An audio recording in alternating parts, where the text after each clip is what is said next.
welcome back to the channel. Today we are going to be looking at the Mitsubishi Eclipse GSX in the A+ class. I have already done a video on this one in the S class where I was really happy with that build. So now here is an A+ build that I'm also really happy with. For the engine on this, we are switching in the 2.6 liter inline 6. For the parts, pretty much everything stays its basic piece that was already in there, except for the ECU, which gets set to the Pro ECU, and the supercharger, which is the Super Screw Supercharger.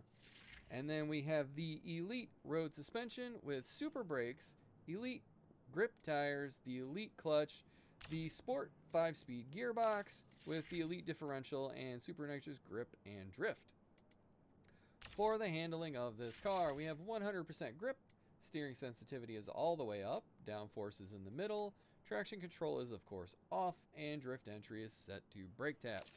All in all, this will give us a top speed of 196 miles per hour, a 0 to 60 of 3.5 with a quarter mile of 11.6. I do wish the quarter mile was closer to like 10.9, like somewhere around there, but it is what it is with this.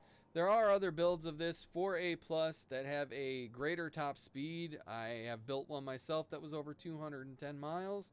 The problem is you will never hit that 210 miles per hour, and it will take you forever to get there.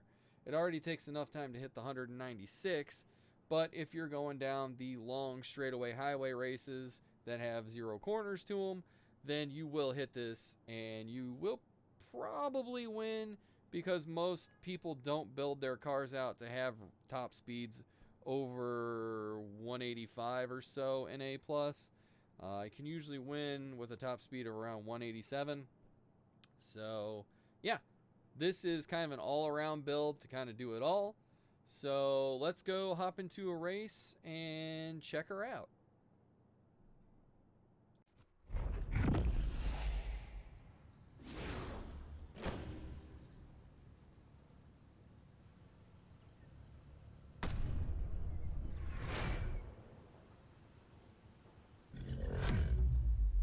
Alright, so here we are against a Lotus and WRX 2010 one.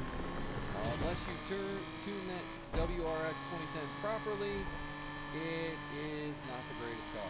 But this Amira, I think it's the Amira and not the Exceed I'm up against right now, could end up being problematic. We'll find out. So far, I mean, off the line, this car is pretty good.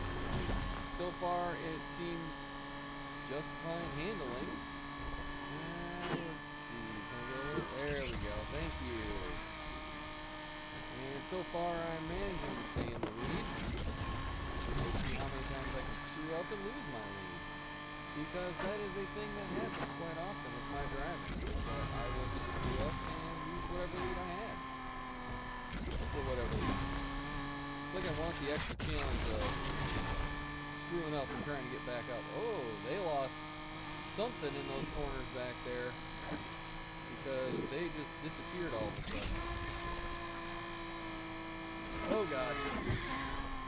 I got very lucky I didn't run into any of those cars going through there. See if I can, no, not quite enough here. That's alright.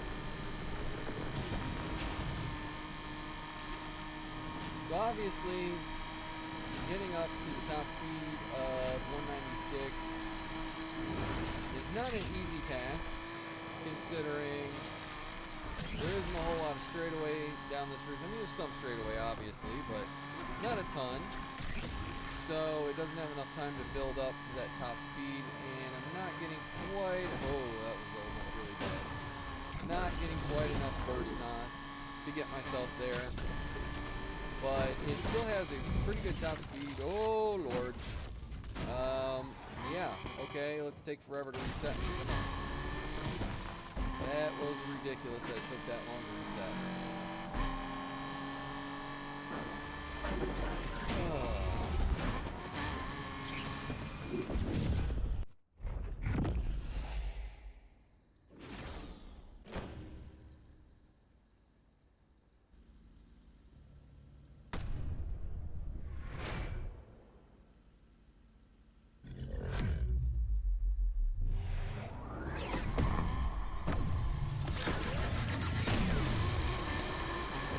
here we are in the second race. Again, that off-the-line speed is really good. Oh, he switched to the Exceed. Ah, good to know. But he hasn't blown me out of the water with it yet. So good to know there too. And I got my lead back from him. That Exceed accelerates fast. If I remember correctly though, its top speed isn't the best. Then again, I also think I'm thinking about it in A class, not A plus. So it could be completely different there. It also helps if you take corners much better than I just did. There we go, that was better. Not great, but better. So switching to the Exceed for this race is actually not a bad idea because there are some decent corners in it. So the Exceed actually has good acceleration behind it, whereas I have pretty decent acceleration, just not as good as what that one has. I have a better top speed than my car, for sure though. Don't mess up there, because you'll go flying off the hill, or mountain, whatever you want to call it.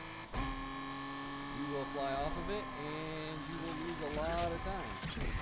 Just be aware of that in that section, if you didn't know that already.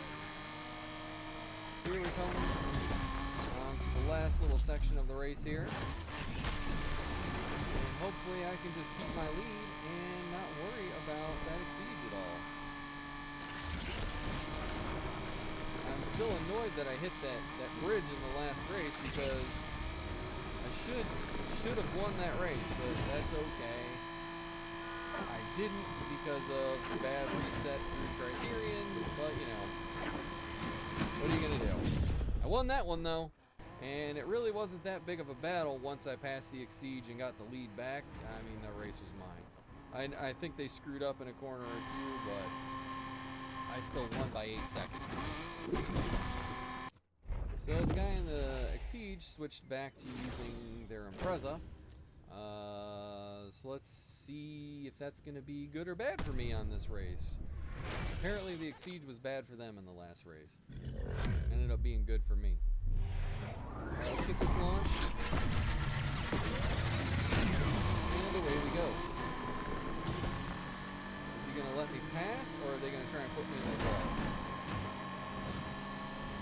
That is always a good question in this game.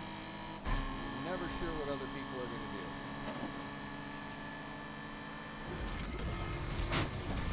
That was your fault, buddy. I did not push you into that car. You made the decision to not avoid the car. But I think the Amira's right here with me right now. And I don't think I've seen that Amira most of these races. Other than at the beginning.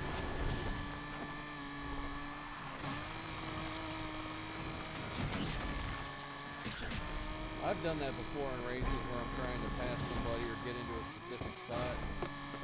End up running headlong into traffic because I'm being stubborn and thinking, oh, I can squeeze through, and I can't really squeeze through.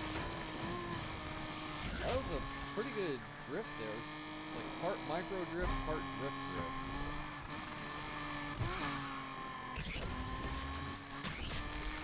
Got double boost, nice.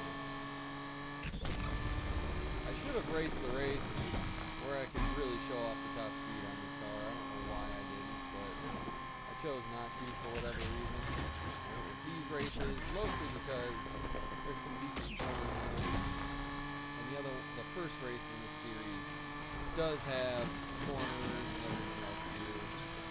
So you're aware that was a micro drift, not a drift like this one.